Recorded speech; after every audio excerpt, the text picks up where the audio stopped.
notre Père, Dieu saint, redoutable, très haut et très digne de louange. Seigneur, c'est avec humilité, avec reconnaissance, avec ferveur et avec simplicité de cœur que nous nous présentons devant toi pour te remercier tout d'abord pour tes bienfaits constants envers nous et notamment l'opportunité que tu nous donnes d'être dans ta maison pour t'adorer en esprit et en vérité. Te disons merci Seigneur parce que tu nous as gardés jusqu'ici et ce matin tu nous as permis de faire éclater vers toi nos cris de louange. Et nous savons que tu es présent au milieu de nous, car là où 2 ou 3 sont assemblés en ton nom, tu es au milieu d'eux. Et nous savons que tu sièges au milieu de tes louanges. Nous voulons te demander, Seigneur, de rester avec nous jusqu'à ton retour et d'intensifier ta présence parmi nous et au-dedans de nous.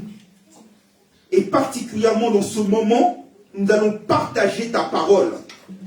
Je veux te demander, Seigneur, que ton esprit descende, car toute grâce excellente et tout don parfait descendent d'en haut du Père des Lumières, chez lequel il n'y a ni changement, ni ombre de variation. Alors parle, Seigneur, descends, parle et manifeste-toi au milieu de ton peuple. Que chacun reçoive de ta part une parole, que chacun soit édifié sur une foi sainte par ta parole, et que chacun ressorte en étant ranimé, en étant revigoré, en étant boosté, en étant renforcé par ta présence, Seigneur, et par ta parole. Seigneur, je veux te demander de me faire disparaître et que ce soit toi qui parles exclusivement à ton peuple. Et que, Seigneur mon Dieu, en toutes choses, ton nom soit glorifié. C'est notre prière au nom de Jésus. Amen. Amen. Merci. Oui, je l'ai partagé. Ah.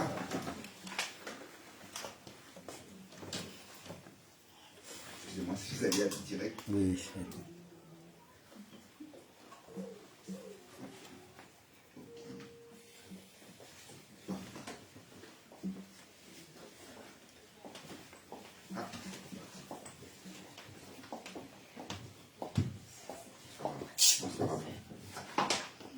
Bien-aimés dans le Seigneur, une nouvelle fois, que la miséricorde, la grâce et la paix vous soient multipliées par notre Dieu, notre Seigneur Jésus-Christ. Amen. Que la miséricorde, la grâce et la paix vous soient multipliées par notre Dieu et notre Seigneur Jésus-Christ. Amen. La miséricorde, la grâce et la paix, tel est l'environnement du chrétien. Amen. Et parlons d'environnement, je ne peux m'empêcher de parler de l'environnement à caractère général.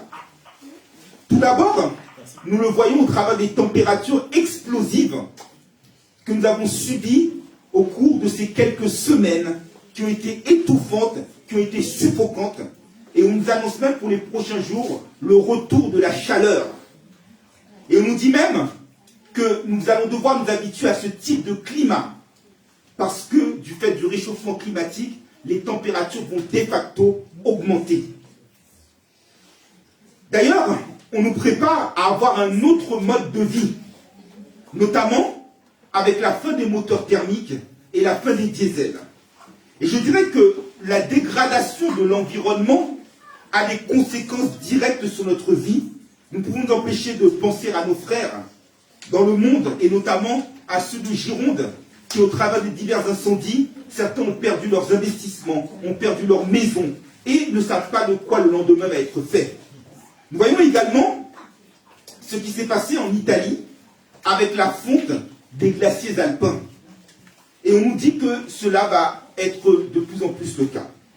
Mais au-delà de la définition de l'environnement au sens strict du terme, nous voulons avoir une définition plus globale, plus développée, qui est en l'occurrence le fait que nous vivons dans un environnement de crise. Et certains leaders nous disent même que le mot crise va devenir le quotidien de nos vies.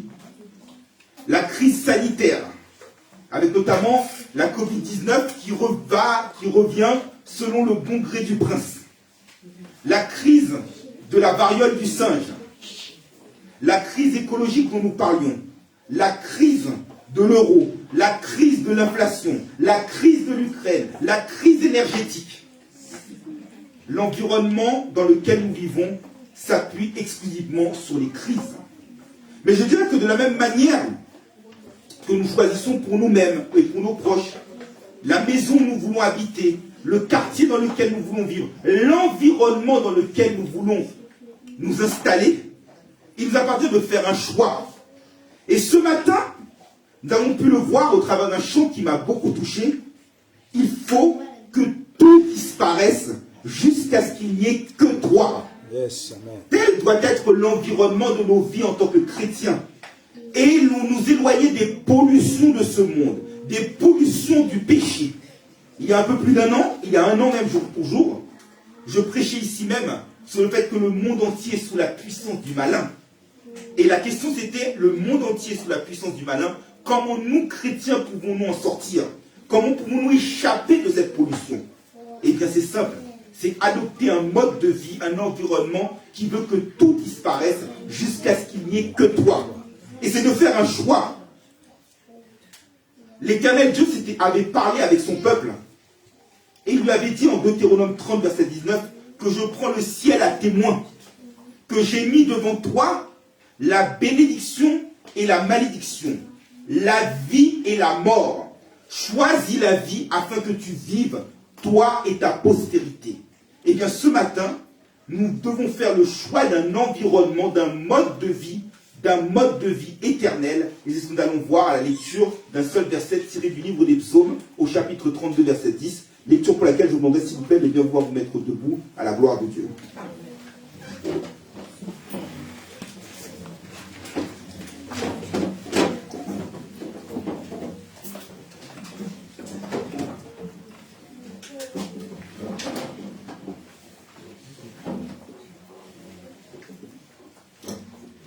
Donc la lecture du jour sera tirée du livre des Psaumes, chapitre 32, verset 10. Je lis pour vous à la gloire de Dieu. Amen, l'Église. Amen. Je lis pour vous. Beaucoup de douleurs sont la part du méchant, mais celui qui se confie en l'Éternel est environné de sa grâce. Et j'attire votre attention sur la toute dernière partie de ce verset. Mais celui qui se confie en l'Éternel est environné de sa grâce. Jusqu'ici, la parole de Dieu, que le Seigneur donne bénir cette portion de l'Écriture pour l'édification commune de nos âmes. Je vous remercie. Vous pouvez vous asseoir. Donc, pour traiter de l'environnement du chrétien, du fait d'être environné de sa grâce, nous allons agir en deux temps. D'abord, nous allons voir le contexte dans lequel ces saintes écritures ont été rédigées. Ensuite, nous allons voir l'environnement de grâce éternelle. Alors, le verset du jour est tiré du livre des Psaumes. Les Psaumes sont le livre le plus long de la Bible, avec 150 chapitres.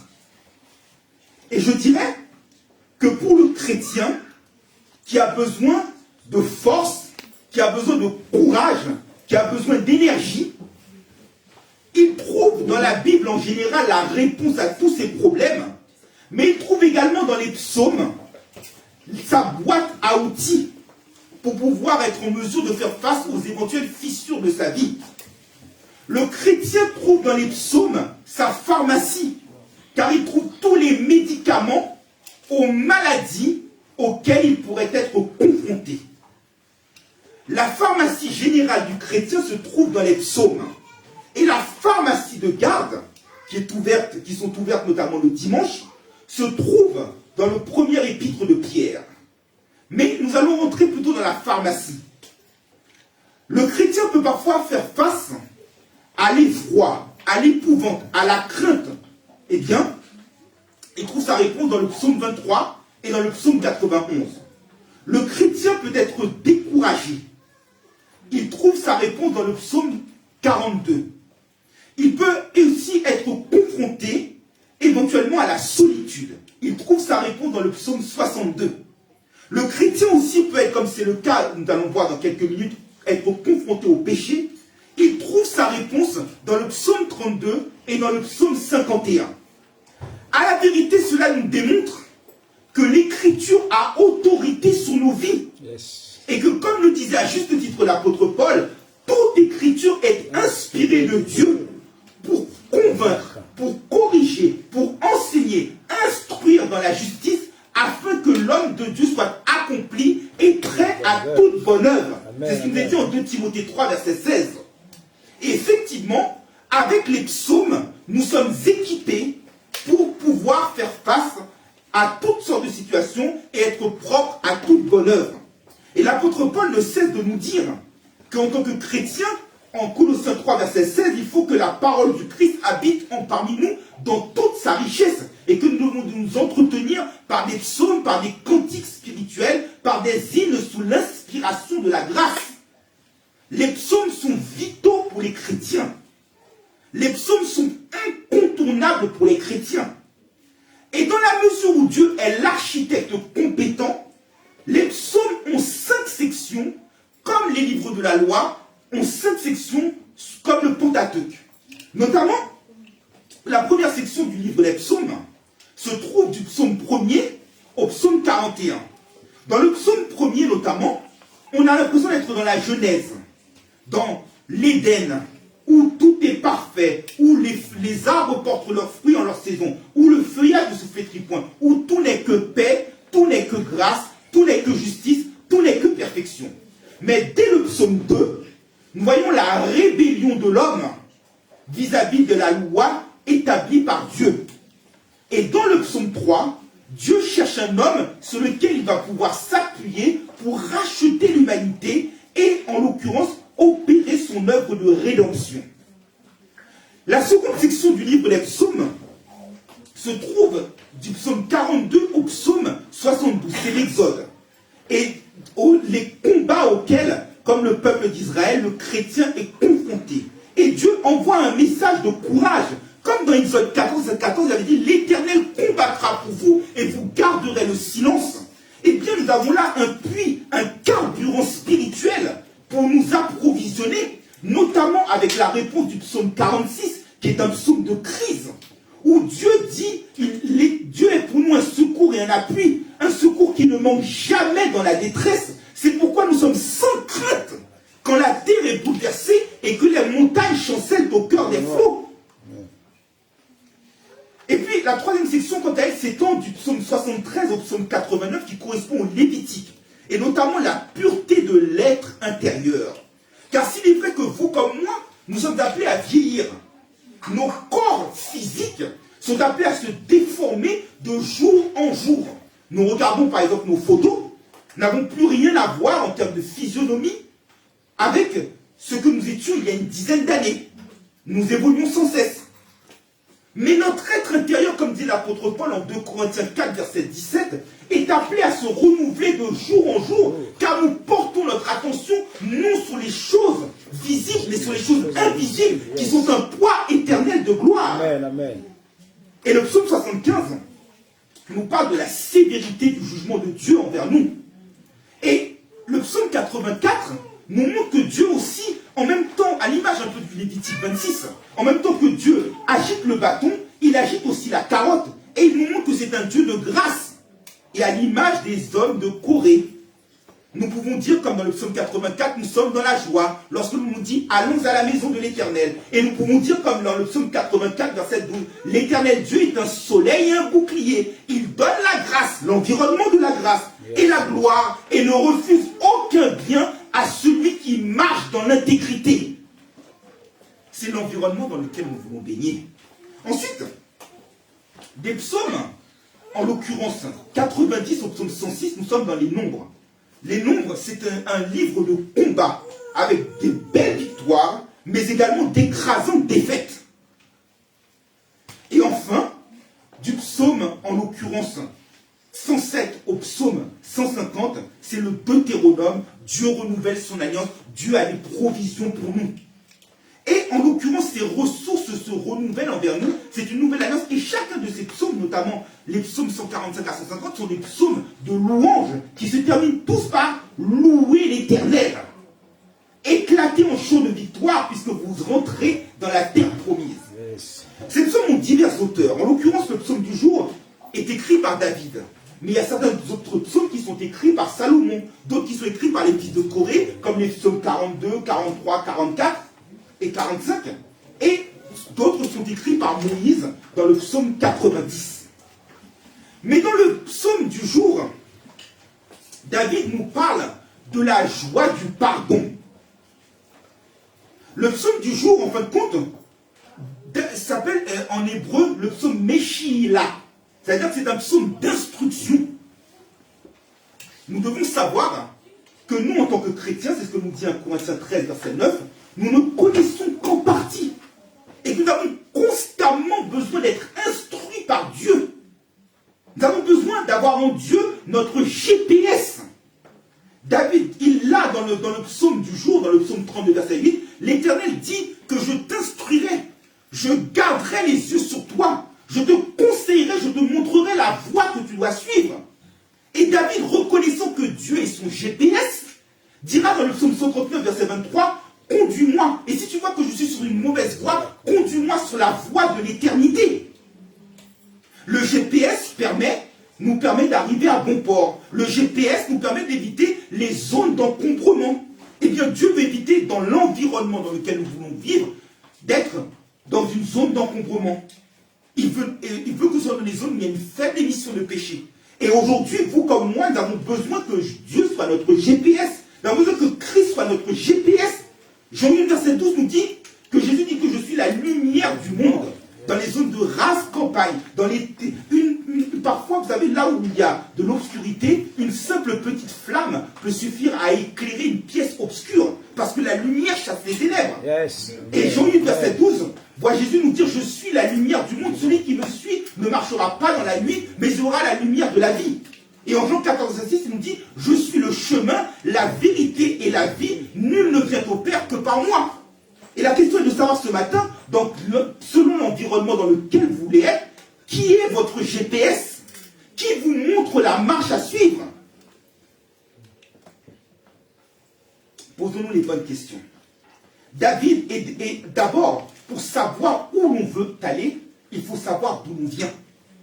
Et là, en l'occurrence, le psaume 32 appartient à une catégorie de psaumes particuliers qu'on appelle les psaumes de pénitence, dans lesquels l'auteur du livre des psaumes, celui qui écrit le psaume en particulier, comme là le psaume 32, reconnaît son péché. C'est le cas du psaume 6, du psaume 32, du psaume 38, du psaume 51, du psaume, en l'occurrence, 102, du psaume 130, du psaume 143. Il y a 7 psaumes de pénitence dans lesquels les auteurs reconnaissent leurs fautes.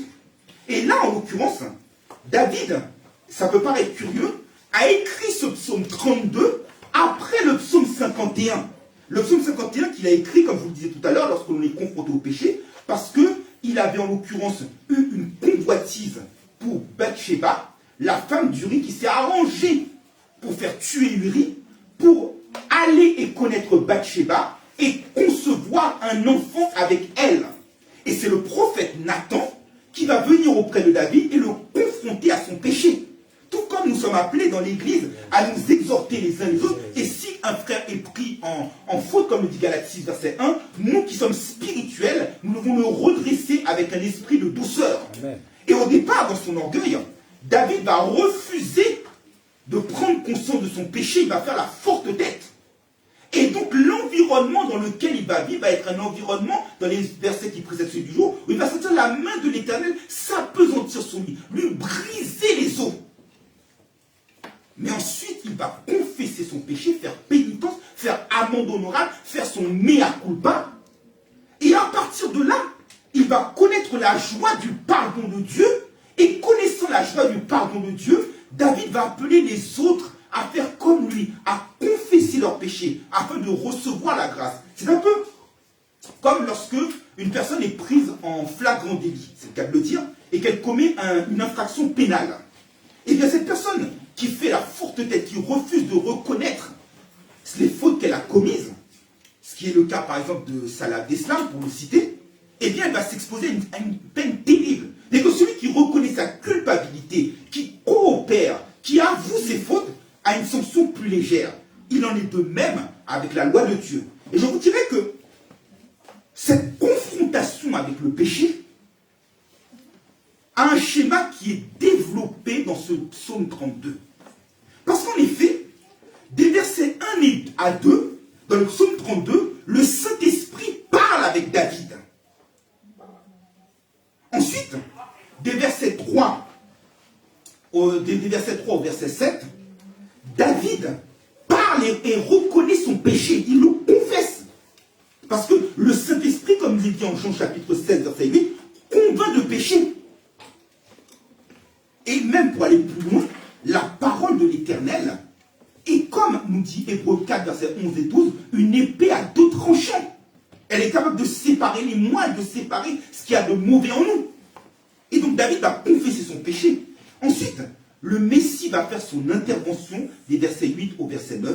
Et enfin, le Saint-Esprit va se manifester dans les versets 10 et 11 du psaume 32. En réalité, souvent, les commentateurs nous disent que lorsque l'apôtre Paul nous parle de la doctrine de la justification, nous ne sommes pas justes par nos œuvres, nous sommes déclarés justes par la foi. C'est l'œuvre de réconciliation.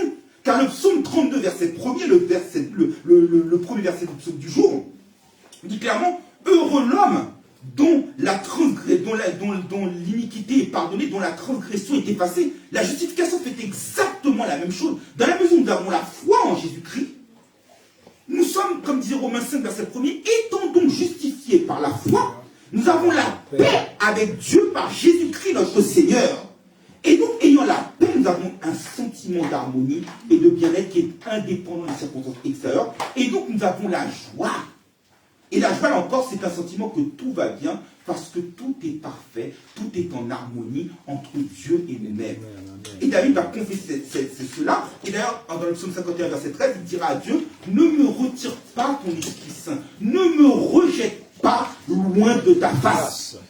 Parce que David est parfaitement conscient que, éloigné de Dieu, il ne peut pas être dans un environnement sain pour lui-même et qu'il s'expose à être dans des pollutions qui peuvent l'enterrer. Et c'est ce que nous allons voir et qui va faire l'objet de la deuxième et dernière partie de notre prédication. Tout d'abord, la part du méchant. Sauf à nous séduire nous-mêmes, nous sommes tous pécheurs.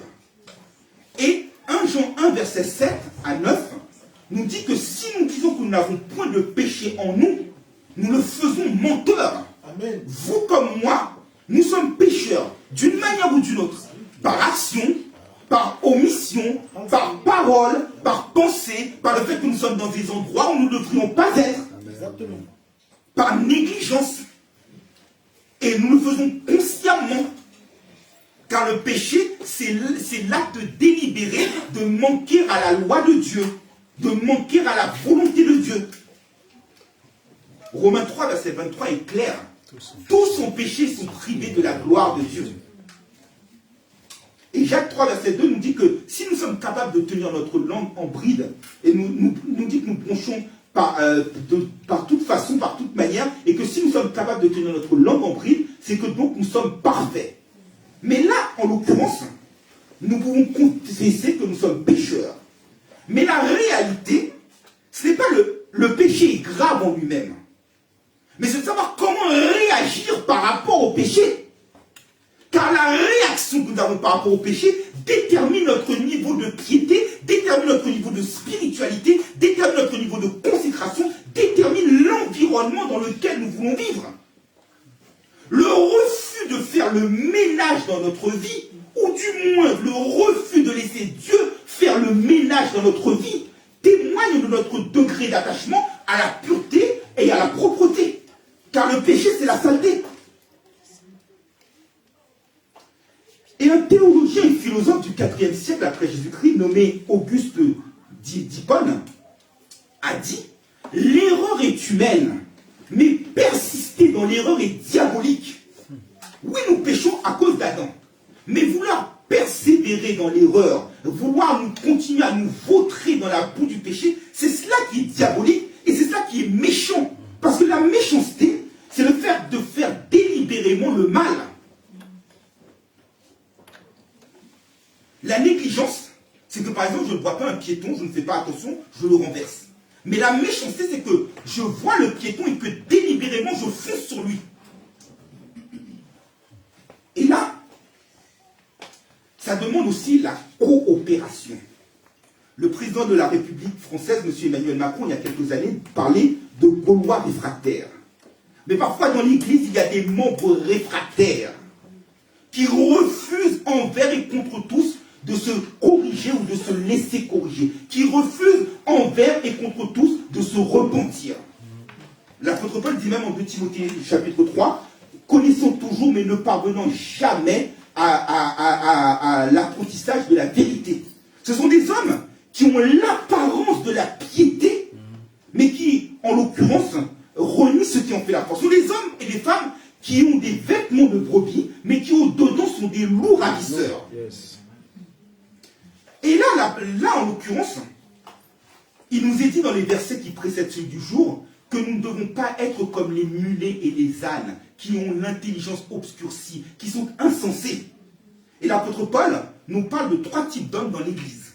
En 1 Corinthiens chapitre 2, versets 14 à 16. Il nous parle de l'homme animal, de l'homme naturel et de l'homme spirituel. L'homme animal est comme l'animal, à savoir qu'en ce sens qu'il agit par pulsion, il agit par instinct. Il est livré à lui-même. Et cet homme-là, en l'occurrence, est considéré comme méchant, parce que malgré le fait que Dieu lui tende la main, il refuse de la saisir. Et il préfère se complaire dans le péché. Il est sous la puissance dominatrice du malin, pour reprendre l'expression de Acte 26, verset 18. Et il est un homme qui aime les choses de ce monde, comme le dit chapitre 4, verset 4, et il s'accommode à la chair.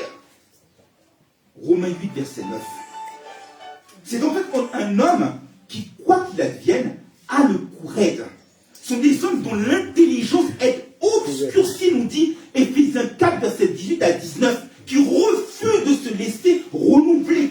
C'est-à-dire qu'un peu à l'image de l'animal, tu auras, notamment il y a une ferme pas très loin d'ici, tu auras beau essayer de le nettoyer, lui, il ne se sent pas mieux que dans la boue.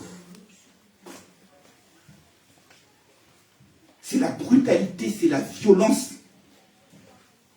Et être au cou raide, c'est s'exposer à être brisé par Dieu. Ce matin, ce que Dieu attend de nous, c'est pas que nous soyons réfractaires, c'est pas que nous soyons animaliers, c'est que nous devenions des êtres spirituels. Ce que Dieu attend de nous ce matin, ce n'est pas un ravalement de façade. Parce que beaucoup de chrétiens font uniquement des ravalements de façade pour l'extérieur. C'est que tu nettoies l'intérieur de ta maison. C'est que tu brises des pratiques, y compris des pratiques ancestrales. Parce que beaucoup de chrétiens sont dans l'église, beaucoup de chrétiens revendiquent le Christ, mais continuent à faire les pratiques de leurs parents et de leurs grands-parents. C'est pas un ravalement de façade. C'est couper le cordon ombilical humain, animal, pour se rattacher au cordon ombilical spirituel de celui qui s'a régénéré par une semence vivante. Amen, amen, amen. C'est ce que Dieu attend de toi ce matin. Il attend un chamboulement, un Big Bang, une réforme. Amen, amen. Et une réforme de substance. Pas une réforme de substance, une réforme de structure. Un renversement. Parce que quand tu refuses cette main tendue, tu deviens sans excuse parce que ta méchanceté est manifeste. Et la conséquence de la méchanceté, c'est que la part du méchant, c'est le jugement. De Pierre 2, verset 9, nous dit que Dieu s'est délivré les hommes pieux de l'épreuve pour livrer les injustes au jugement. Et le jugement est simple et clair, il est laconique. C'est la mort. Le salaire du péché, c'est la mort. Israël a connu cela. Ce que disait Étienne peu avant son martyre en Actes chapitre 7, verset 51 à 54. Dieu les a appelés à la repentance, mais ils sont endurcis leur cœur et ils ont livré le Christ. Et donc ils s'exposent au jugement. Et c'est ça que l'Israël terrestre ne peut pas hériter de la vie éternelle. C'est seul l'Israël céleste qui peut l'avoir. L'Israël de Dieu, pour être précis, que l'Église est aujourd'hui. C'est s'exposer au jugement. Et le jugement de Dieu est sans appel. Le jugement de Dieu est sévère. Veillons à ce que nous ne soyons pas dans la situation du fils de Nabuchodonosor en Daniel 5, verset 27, que Dieu avait pesé, qu'il avait trouvé léger. C'est ce que Dieu attend de nous, faire un bilan sur nos vies. À l'inverse, celui qui n'est pas méchant, mais qui prend conscience de son péché et qui le délaisse, obtient miséricorde, nous dit Proverbe 28, verset 13. Et en l'occurrence, comment cela s'opère? C'est que celui qui masque son péché ne saurait prospérer. Mais celui qui le confesse et qui le délaisse obtient miséricorde. Et ça suppose de se confier en Dieu. Se confier en Dieu, c'est lui faire confiance. Se confier en Dieu, c'est de faire de Dieu son confident. Se confier en Dieu, c'est comme vous l'aviez dit, nos esprits ont convergé, c'est de dire, la sœur Bertie l'a dit, de prier dans le lieu secret. Matthieu 6, verset 6, il y a des prières, tu n'as pas besoin que je les entende.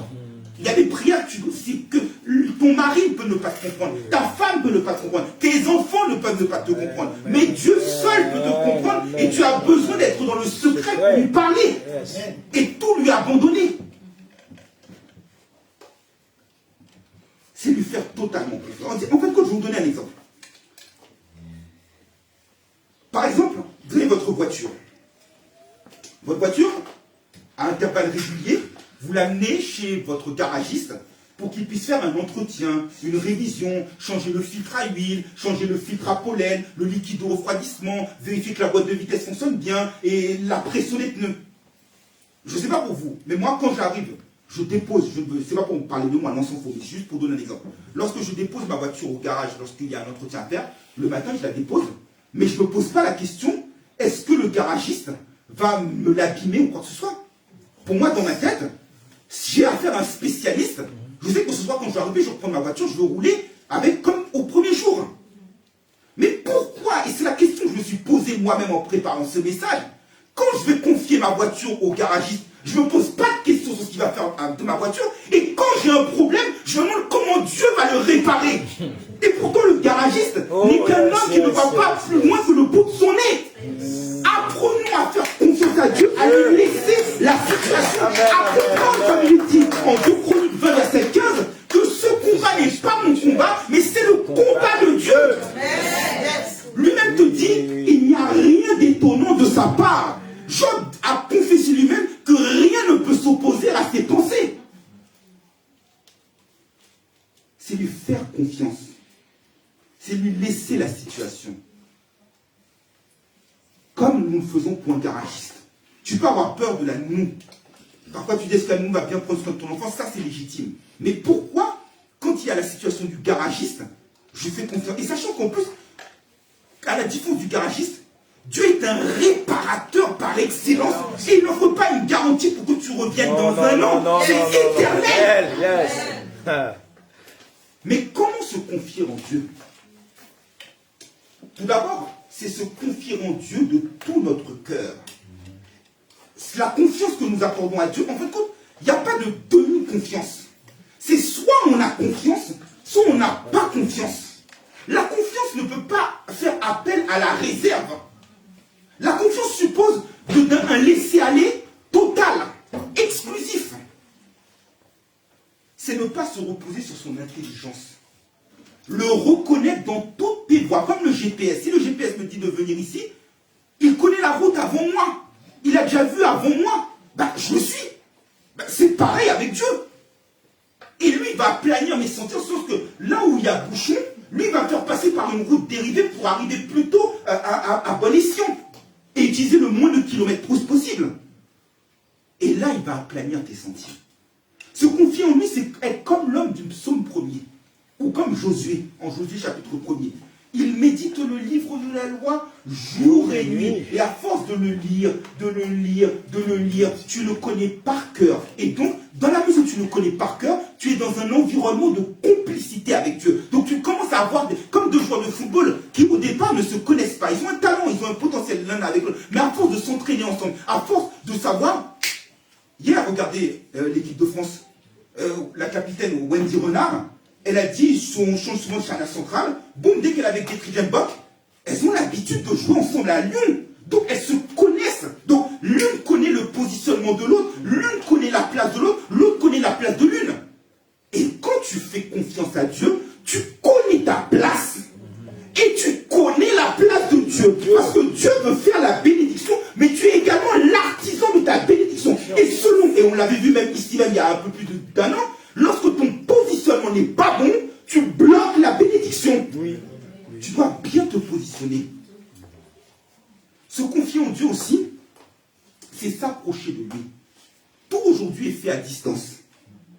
Philippe vient à distance. On envoie des mails à l'autre bout de la planète. On est même à l'église, vous et moi parfois. On dit, ben écoute, je vais regarder le culte sur YouTube à distance. Mais Dieu ne veut pas de distance. La relation de confiance avec Dieu, certes le Covid a accéléré la distanciation sociale. Mais veillons à ce qu'il n'y ait pas de distanciation spirituelle. Et donc ça veut dire quoi? Jacques 4, verset te dit, approchez-vous de lui et il s'approchera de vous. Tu veux être dans un environnement, c'est comme la Wi-Fi. Si je ne suis pas près d'ici, je ne peux pas avoir le réseau Wi-Fi d'ici. Je dois être dans la pièce. Là encore, l'environnement est une question rime avec positionnement. C'est les deux qui marchent ensemble. Et quand tu t'approches de Dieu, il s'approche de toi. Et en lui, splendeur et majesté sont devant sa face, nous dit en Chronique 16, verset 27, force et joie sont dans sa présence. Et donc tu es dans un environnement où tu as de la force, tu es dans un environnement où tu as de la joie, tu es dans un environnement de gloire, tu es dans un environnement de paix, tu es dans un environnement de félicité. C'est ton positionnement qui détermine ton environnement. Ou même pour faire une autre rime, c'est ton attitude qui va déterminer ton altitude. C'est ce que Dieu attend de toi. L'environnement. L'environnement. Tu dois apprendre aussi, comme pour le garagiste, ou même pour reprendre un autre exemple, dans le domaine médical, parfois tu sais que tu n'as peut-être pas d'argent pour payer le médecin ou pour payer le médicament. Fais agir ta mutuelle, fais agir ta carte de sécurité sociale. Elle prend tout en charge. Dieu, c'est notre carte de sécurité sociale. Il dit lui-même de nous décharger sur lui de tous nos soucis en un petit chapitre seul, car lui-même prendra soin de nous. Il nous dit encore, ne vous inquiétez de rien. Philippiens 4, verset 6. Mais en toute chose, faites connaître à Dieu vos besoins par des prières, par des supplications, avec des actions de grâce. Et la paix de Dieu, qui surpasse toute intelligence, gardera vos cœurs et vos pensées en Jésus-Christ. C'est l'environnement dans lequel nous devons vivre. C'est l'environnement dans lequel nous devons être. C'est l'environnement dans lequel il nous faut marcher. La communion, la proximité, l'unité. David était en unité avec Dieu. Il a délaissé le péché pour ne faire qu'un avec Dieu. Avant lui et Dieu le faisaient deux, maintenant ils font un. Moïse parlait à Dieu comme avec un ami, comme un confident, la relation de confiance. Jésus a dit, en Jean chapitre 15, je ne vous appelle plus serviteur. Car le serviteur ne sait pas ce que fait son maître. Mais je vous appelle ami, parce que tout ce que le Père m'a fait connaître, je vous l'ai dit. Nous devons être dans les cabinets secrets de Dieu. Nous devons être dans les conseils de défense secrets de Dieu. Lorsqu'il y a les conseils de défense, à l'Élysée, on ne sait pas ce qui s'est dit, ce qui s'échange. Mais c'est pareil. Donc apprenons à être dans la confidence, à être dans l'environnement, dans ceux qui, comme on dit, pardonne-moi l'expression pasteur, familièrement, ceux qui sont dans les tuyaux. Et lorsque tu te confies en lui, tu es environné de sa grâce. Environné de sa grâce. En effet, celui qui se confie en lui a plusieurs atouts. Tout d'abord, Proverbe 16, verset 20, nous dit que celui qui se confie en l'Éternel est heureux. Yes. Heureux, c'est la joie. La joie, Galates 5, verset 22, c'est le deuxième caractère du fruit de l'esprit. Lorsque tu es dans l'environnement de l'esprit, lorsque tu es dans les choses de l'esprit, tu connais la joie, tu connais l'harmonie. Environnement en ce sens que avec Dieu, tu n'es pas dans les graisses superficielles. Tu prends des protéines. En effet, 2 Chroniques 20, verset 20. Confiez-vous en l'Éternel, votre Dieu, et vous serez affermis. Tu es dans l'environnement de Dieu, environné de sa grâce. Tu es en mesure de dire, je ne crains aucun mal, car tu es avec moi, ta houlette et ton bâton me rassurent. Et l'ordre nous est donné par Dieu et son esprit à 365 reprises dans la Bible. C'est-à-dire que tous les jours de notre vie, nous n'avons pas à avoir cette crainte. Prenons l'exemple de Shadrach, Meshach et Abednego. Daniel chapitre 3, versé dans la fournaise ardente, qui étaient livrés à eux-mêmes. Mais dans la mesure où ils avaient placé leur confiance en Dieu, total, irrévocable, totalement résolu, lorsqu'ils ont été versés, jetés dans la fournaise ardente, ils étaient non pas 3, mais 4. Parce que un des hommes avait la figure de Dieu, d'un des fils de Dieu, qui en l'occurrence le Christ Jésus, apparaissant en ange dans l'Ancien Testament, et apparaissant en tant que forme d'ange. Eh bien, vous voyez, la confiance fait que dans l'environnement dans lequel ils sont, eh bien, Christ est présent au milieu d'eux et aucun de leurs os n'est brisé. Il en est de même pour Daniel qui a été jeté dans la fosse au lion. Il n'avait absolument rien à craindre parce qu'il était dans l'environnement divin. Vous êtes en sécurité. Le chrétien ne peut pas marcher avec un esprit de crainte. Le chrétien n'a pas à avoir peur. Le chrétien a à avoir la foi. Le chrétien a à avoir confiance. Le chrétien a à marcher dans la délivrance et dans la victoire. Yes. Environné de sa grâce. Tu ne connais pas la crise. Regardez, on parle de chaleur. Regardez, Jérémie 17, verset 7 et 8, il nous dit que ceux qui se confient en l'Éternel, béni soit l'homme qui se confie en l'Éternel. Son feuillage porte du fruit. Il ne se flétrit point, il ne connaît pas la sécheresse.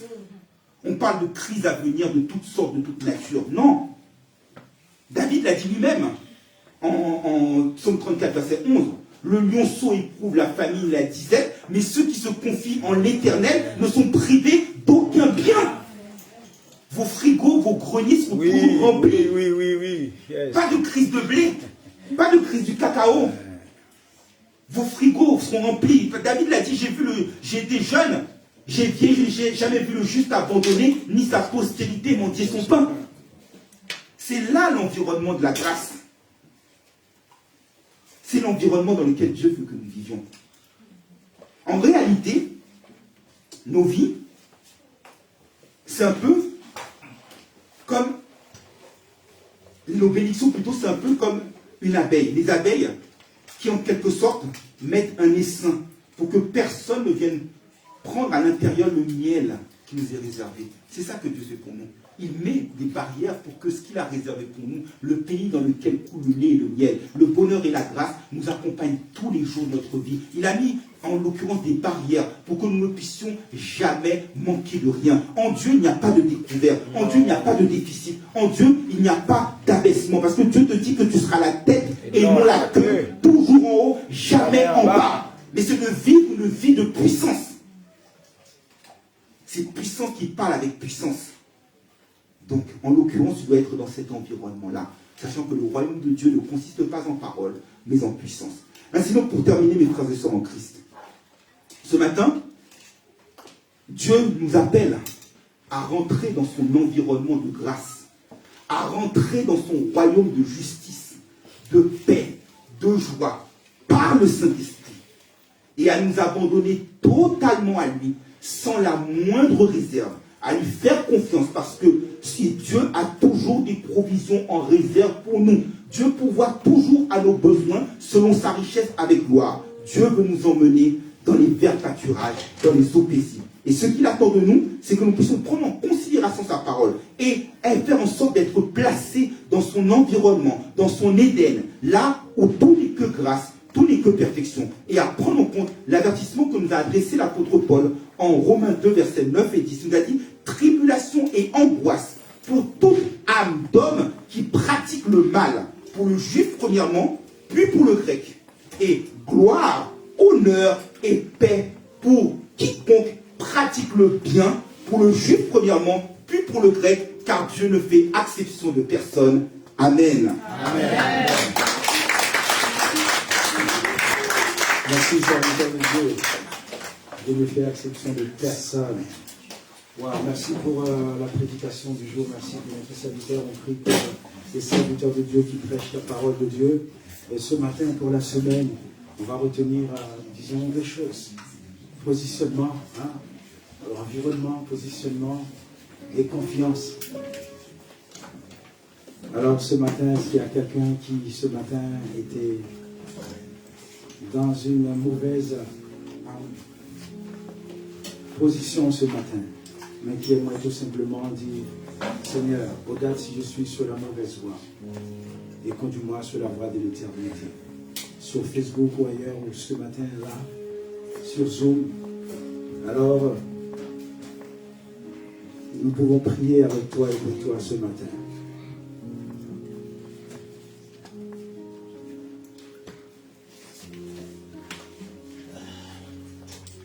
N'aie pas peur. Pas de timidité.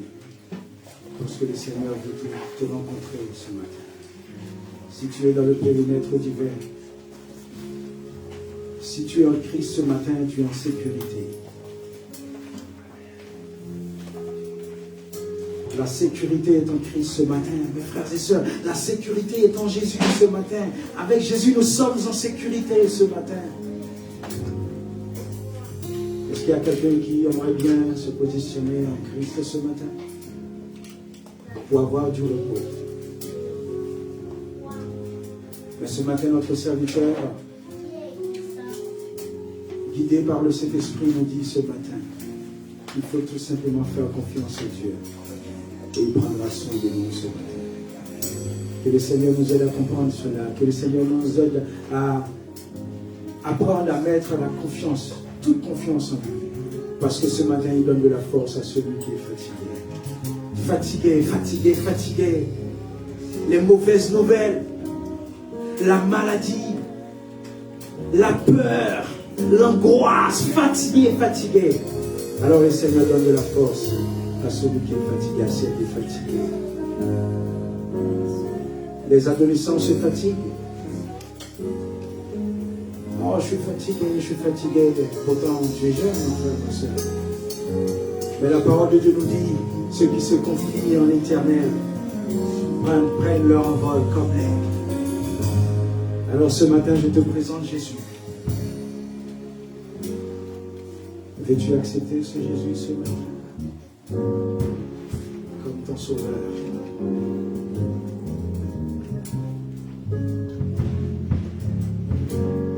Que le Seigneur nous aide, que le Seigneur nous bénisse, que le Seigneur nous ouvre les yeux spirituels. Alléluia.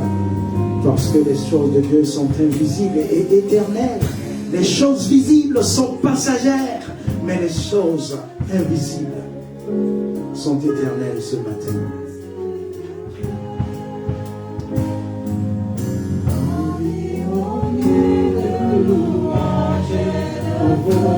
Christ,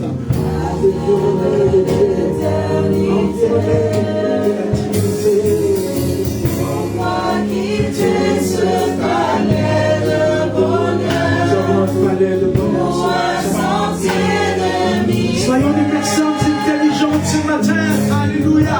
La religion ne fait rien pour toi, ma soeur, mon frère, mais la relation avec vous, la relation avec Jésus ce matin. Reçois la gloire. Tu es roi de gloire. Est-ce qu'on peut se mettre debout ce matin? Notre victoire est du Seigneur. Reçois la gloire. Le Seigneur peut te laver ce matin. Peux-tu accepter cette main tendue ce matin?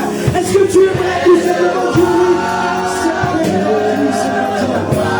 Il est rempli de paix, il est rempli de joie, il est rempli de bonheur. La paix de la vie, de la vérité, la paix de la lumière, c'est soit l'adoration. Tu es le roi.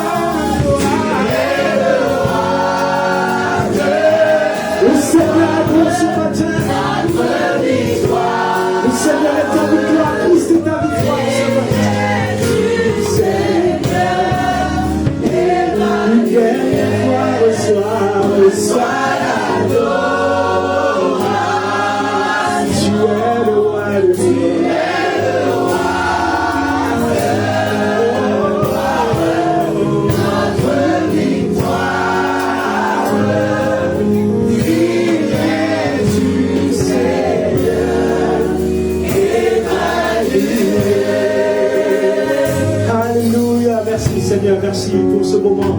Que le Seigneur vous bénisse ce matin, que le Seigneur vous accorde sa grâce ce matin. Que le Seigneur vous bénisse, que le Seigneur vous garde, que le Seigneur vous protège ce matin. Alléluia. Que le Seigneur fasse luire, que le Seigneur fasse briller son visage sur chacun d'entre nous, sur nos familles ce matin. Que le Seigneur se tourne vers chacun d'entre nous ce matin. Nous accorde son chaleur, sa paix, dans ta peur ce matin. Alléluia. Jésus vient et rentre dans ton cœur et te dit chaleur, paix, au nom de Jésus-Christ. Amen. Que le Seigneur vous bénisse, que le Seigneur vous garde, que le Seigneur vous protège. Nous allons partager le repas. Et vraiment merci pour ce moment béni. Nous sommes toujours en joie lorsque nous sommes dans la présence de Dieu. Merci à vous qui étiez sur Facebook. Merci Mathias. Que le Seigneur